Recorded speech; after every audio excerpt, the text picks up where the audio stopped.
Hi friends, welcome to the finance and general studies channel.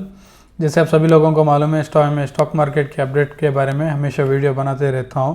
अगर आपने इस channel को सब्सक्राइब नहीं किया तो प्लीज़ सब्सक्राइब कीजिए और अपने दोस्तों और फ्रेंड्स के साथ भी शेयर कीजिए। अगर आपने मेरे पुराने वीडियो अगर चेकआउट नहीं किया तो प्लीज़ चेकआउट कीजिए। कल मैंने HDFC AMC के बारे में और उसके क्वार्टरली रिजल्ट्स के बारे में वीडियो बनाया है।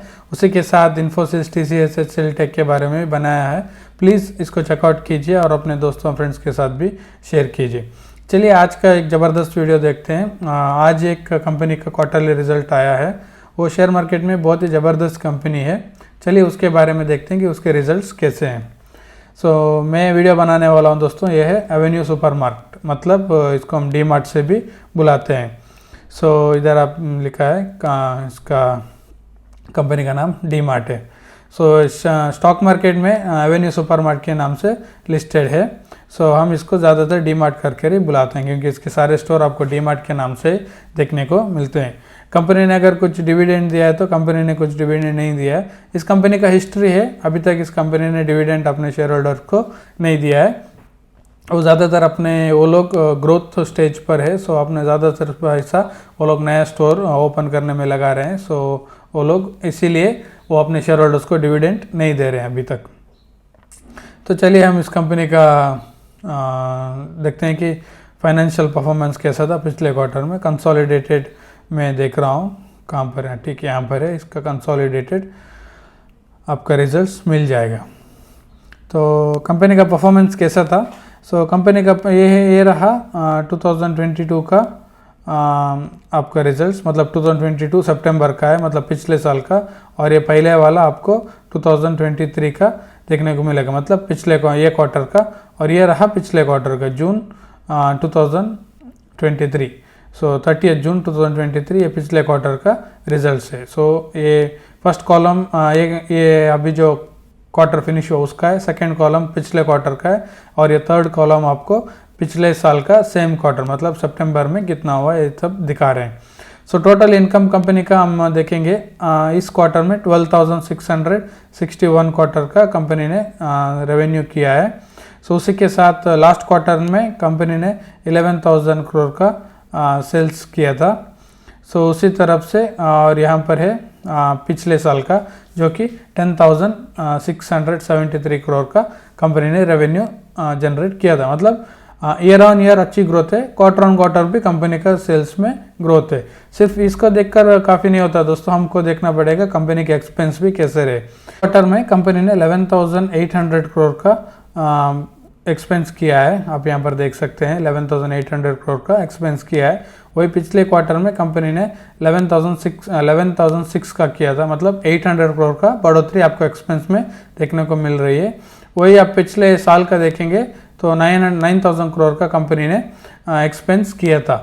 आप देख सकते हैं ईयर ऑन ईयर एक्सपेंस बढ़ा है, प्लस क्वार्टर ऑन क्वार्टर भी कंपनी के एक्सपेंस बढ़े हुए हैं। अगर सेल्स रेवेन्यू बढ़ाना है तो एक्सपेंस भी बढ़ेंगे, लेकिन उसको कंट्रोल में भी कंपनी को रखना पड़ेगा कि आप बहुत सारे खर्चे करेंगे और रेवेन्यू भी उसके हिसाब से नहीं बढ़ेगा तो कंपनी का प्रॉफिट ग्रोथ नहीं आएगा। प्रॉफिट बिफोर टैक्स अगर आपने देखा तो आप देख सकते हैं पिछले साल कंपनी ने 747 करोड़ का प्रॉफिट जनरेट किया था, और पिछले क्वार्टर में 897 करोड़ का प्रॉफिट जनरेट किया था बिफोर टैक्स। और इस क्वार्टर में कंपनी ने 851 करोड़ का प्रॉफिट जनरेट किया है। मतलब ईयर ऑन ईयर तो अच्छा ग्रोथ है, लेकिन क्वार्टर ऑन क्वार्टर ग्रोथ कम है। आप देख सकते हैं वो उसका मेन कारण है कंपनी के खर्चे। आप यहाँ पर रेवेन्यू देखेंगे, क्वार्टर ऑन क्वार्टर तो रेवेन्यू बढ़ा है, लेकिन खर्चे कंपनी ने थोड़ा ज़्यादा ही किया है कंपेयर टू लास्ट क्वार्टर। इसीलिए कंपनी का क्वार्टर ऑन क्वार्टर में प्रॉफिट में गिरावट आई हुई है। प्रॉफिट और उसके बाद टैक्स के एडजस्टमेंट आते हैं। टैक्स के एडजस्टमेंट के बाद कंपनी ने इस क्वार्टर में 623 करोड़ का प्रॉफिट जनरेट किया था। वही पिछले क्वार्टर में कंपनी ने 658 करोड़ का प्रॉफिट जनरेट किया था, और पिछले साल कंपनी ने 685 करोड़ का प्रॉफिट जनरेट किया था। मतलब क्वार्टर ऑन क्वार्टर भी और ईयर ऑन ईयर दोनों साइड से कंपनी का प्रॉफिट गिरा हुआ है। ये बहुत ही बुरी बात है, कंपनी का quarter on quarter year on year दोनों साइड कंपनी का प्रॉफिट गिरा है। सो अभी मार्केट देखना पड़ेगा कि मार्केट का एक्सपेक्टेशन कैसा है और मार्केट कैसे रिएक्ट करता है। सो इसको देखने के लिए हमको मंडे तक वेट करना पड़ेगा। मंडे को जब मार्केट खुलेगा तो अब हमको पता चलेगा कि इसका मार्केट का रिएक्शन कैसा रहता है करके।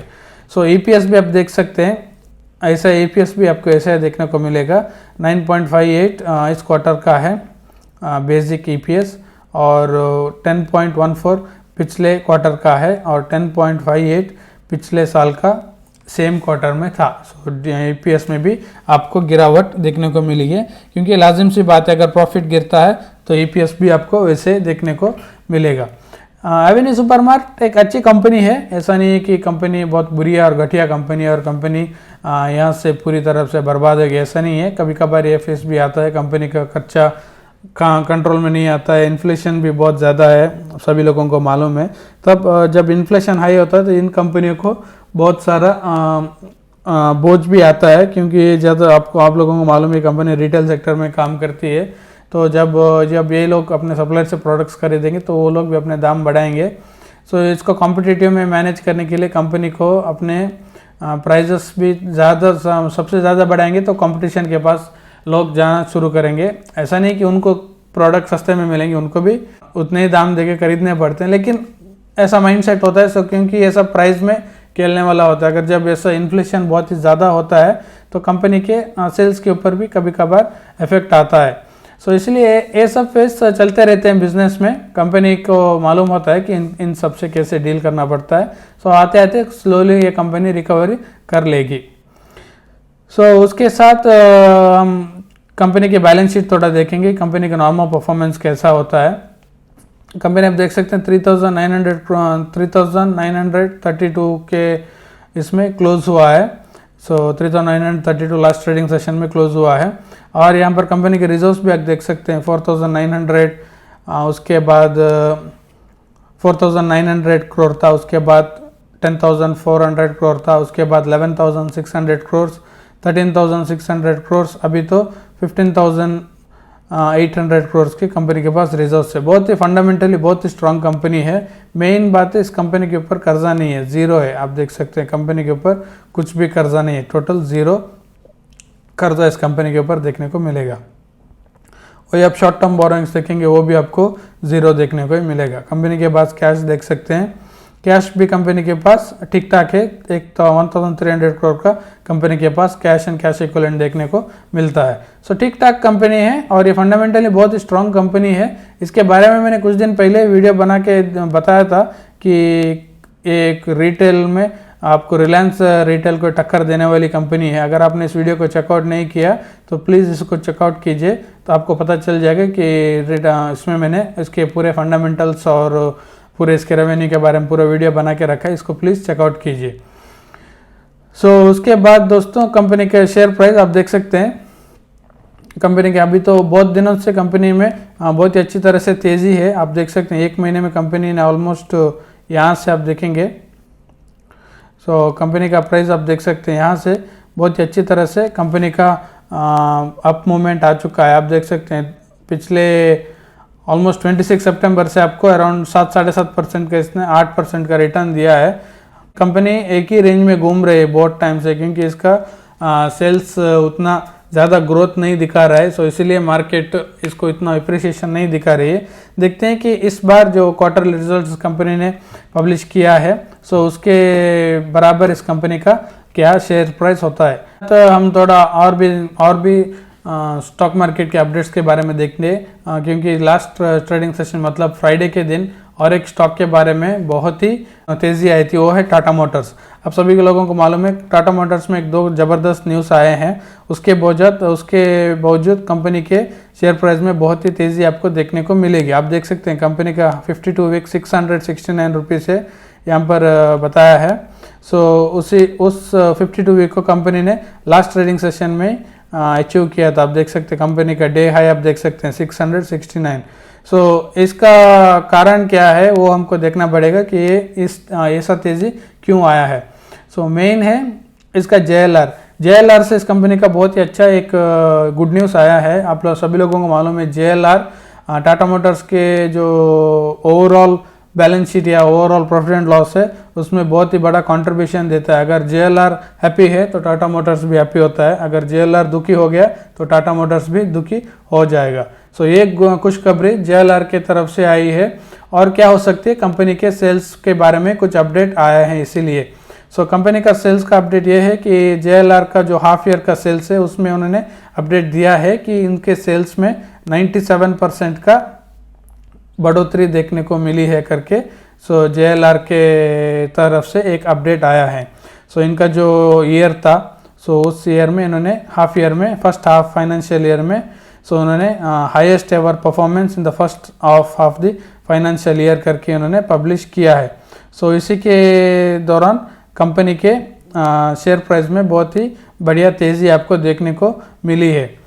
सो इसके बारे में मैंने आपको कुछ दिन पहले मैंने वीडियो बना के बताया था कि टाटा मोटर्स यहाँ पर इस सेक्टर का, इस टाटा के इस सेक्टर में 80% शेयर है। उस वीडियो में मैंने उसके इलेक्ट्रिक बिजनेस के बारे में बताया था और प्लस उसके बारे में भी मैंने बताया था कि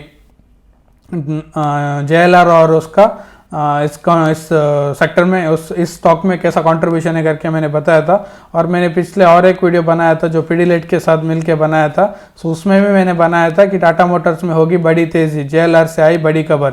वो कुछ 8 दिन पहले मैंने ये अपडेट करके बताया था कि JLR में बहुत ही बड़ी खुशखबरी आने वाली है। सो उसका फिर से न्यूज़ आया है, इसीलिए मार्केट ने उसको थम्स अप दिया है। अगर आपने इस दोनों वीडियो को नहीं देखा है तो प्लीज़ इस वीडियो को चेकआउट कीजिए, आप लोगों को बहुत सारी चीज़ें पता चल जाएगी। सो उसके बाद और एक न्यूज़ आई है कंपनी के बारे में, क्योंकि वो है टाटा, और वो है टाटा टेक्नोलॉजी की तरफ से। सो टाटा टेक्नोलॉजीज, इस कंपनी का IPO आने वाला है बहुत साल के बाद। टाटा के साइड से एक IPO आने वाला है, वो है टाटा टेक्नोलॉजीज का। सो अगर आपने इसका प्रमोटर देखेंगे तो टाटा टेक्नोलॉजीज के मेन प्रमोटर टाटा मोटर्स ही है। सो इसीलिए दो कंपनियों की तरह ये दो न्यूज़ टाटा मोटर्स के शेयर्स को 52 वीक हाई टच करने का कारण है। सो टाटा टेक्नोलॉजी से क्या न्यूज़ आया है, ये BSE का वेबसाइट में आके मैं इसको अब आपको न्यूज़ दिखा रहा हूँ कि टाटा मोटर्स ने बताया है कि उन्होंने अपने शेयर्स सेल किए हैं टाटा टेक्नोलॉजीज में। 9.9% स्टेक किसको सेल किया है, उन्होंने सेल किया है TPG ग्रुप को। सो TPG एक बहुत ही बड़ा इन्वेस्टर है और इन्होंने इसके पहले भी इस कंपनी में अपने इन्वेस्ट करके रखे हैं। सो उन्होंने इधर बताया है कि Tata motors limited today has enter share purchase agreement with the certain investor for 9.9% stake in Tata technologies. So उन्होंने अराउंड 10% का स्टेक उस कंपनी को सेल किया है। उसके बारे में इधर नहीं लिखा है, उन्होंने बस इतना ही लिखा है कि किसी एक इन्वेस्टर को इन्होंने दिया है 9.9% स्टेक फॉर 1600 करोड़ करके उन्होंने बताया है। सो अगर आप न्यूज़ आर्टिकल में देखेंगे, सो बिजनेस टुडे से न्यूज़ है, उन्होंने बताया है कि 16,300 का कंपनी का वैल्यूएशन निकलता है किसका, कि टाटा टेक्नोलॉजीज का, जो कि IPO में आने वाला है। तो उसमें उन्होंने 9.9% स्टेक सेल किया है, सो अराउंड 1600 करोड़ का करके। सो अराउंड उन्होंने TPG रेस क्लाइमेट को उन्होंने 9% स्टेक दिया है 1467 में, और Ratan Tata endowment foundation will pick 147 crore. So around 1614 crore का ये शेयर सेलिंग हुआ है। इसीलिए इस कंपनी में दो ज़बरदस्त न्यूज़ आए। इसी के दौरान एक कंपनी का शेयर्स आपको 52 वीक हाई टच करने का मेन कारण है। सो इसी के वजह से एक कंपनी में इतनी तेज़ी आई है। और प्लस एक कंपनी में बहुत सारे और भी अच्छे खबरें आ रहे हैं, क्योंकि कंपनी का EV का सेल्स भी बहुत अच्छी तरह से बढ़ रहा है। मैंने जब ऑटो सेल्स का जो रिजल्ट्स आए थे, जो पिछले सेल मतलब सितंबर का जो सेल्स आए थे, उसी में मैंने आपको बताया था कि टाटा मोटर्स के ऑटो सेल्स आए हैं और उसमें जो कि आपके EV के सेल्स से बहुत ही अच्छे नंबर्स उन्होंने पब्लिश किए हैं। और प्लस अभी कंपनी ने रिसेंटली 3 नए मॉडल्स उन्होंने फेसलिफ्ट मार्केट में उतारे हैं, जो कि नेक्सॉन है, हैरियर है, टाटा सफारी है, और मार्केट से बहुत ही अच्छा रिस्पांस देखने को मिल रहा है। सो देखते हैं, ये सब खुशखबरियाँ एक ही साथ आ रहे हैं, इसीलिए टाटा मोटर्स के शेयर्स में बहुत ही अच्छी तरह से तेज़ी आपको देखने को मिली है। एक कोई बाई का रिकमेंडेशन नहीं है या सेल या होल्ड करने का मैं कोई आपको रिकमेंडेशन नहीं दे रहा हूँ।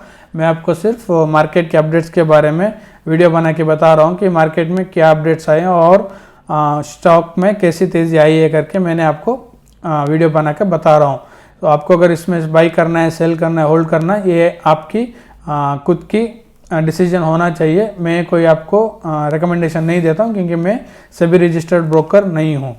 सो उसके साथ हम देखेंगे कि कल जो कि संडे है, कल भी एक बहुत ही बढ़िया कंपनी का रिजल्ट्स आने वाले हैं। आज तो सिर्फ डीमार्ट का था और भी बहुत सारे कंपनियां हैं, लेकिन हम तो उन सारे कंपनी को ट्रैक नहीं करते। मैं तो सिर्फ जिन्हें गुने कंपनी को ट्रैक करता हूं।